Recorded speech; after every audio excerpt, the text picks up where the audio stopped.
Morning update on little baby Max. So Max was born from Wild on Sunday morning. We found her whenever we came out to the barn around 6:30 in the morning on Sunday. She seemed to be doing really well on Sunday, um, running around, nursing, no problems. However, Monday morning when we found her around 6:30 in the morning, she was down. So she wouldn't get up. She was laying on her side, wouldn't move her neck, wouldn't move her limbs. So we took her to our vet, Dr. Cassie Rice, who was wonderful. So she received a plasma infusion, which is what we give to camelids to make sure that they can get the antibodies that they need.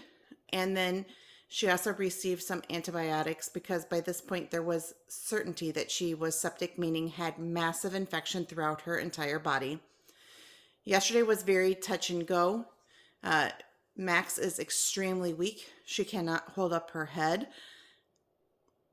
So throughout the day and throughout the night, I was bottle feeding her, but that's really an exaggeration. She does not have a suckle reflex at this point. She just doesn't have the strength to suckle.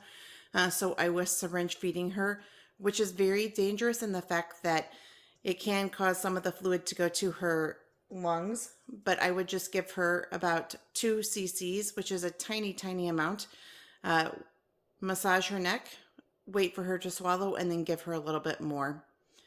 She also received antibiotics last night and this morning already, and she has received IV fluids multiple times.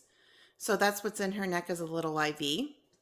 You can see that she does have a little bit more strength today. So she stayed with me in my bedroom.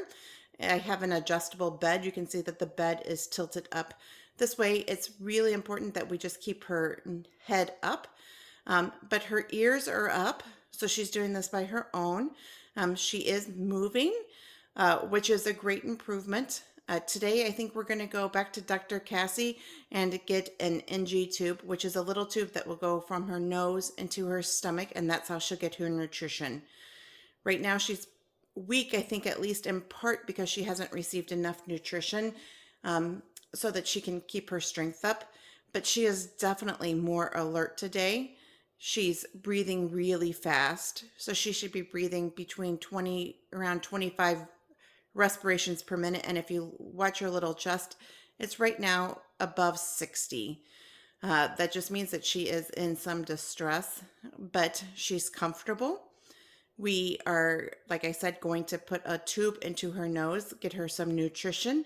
But she's moving around more than she's moved. So I think some of that infection is clearing out of her body. She's clearly a fighter. She wants to live. So she talked to me throughout the night, sometimes more than others. But we're going to keep on keeping on. Hopefully by the next morning, which will be Wednesday morning, she'll be sitting up on her own and we can take her back out to the barn so she can be with her friends. For those of you that are wondering why we didn't just keep her out there with her mom is Wild, and Wild is Wild. Wild is very protective of the baby, does not want the baby to be touched or for anybody to actually be in the same pen. So she's biting and spitting every time we get near the baby. So we can't do what we need to do out there in the barn, which is why I opted to go ahead and bring her in the house. But it is very important to realize that alpacas do not belong in houses. They belong in barns with other alpacas. They are herd animals. And so that's the goal. The goal is to get her outside as soon as possible. Hopefully today, maybe tomorrow, but certainly within the next few days. We need to make sure that she realizes that she is an alpaca and not a human baby. And we need to get her reconnected with her mom and her herd.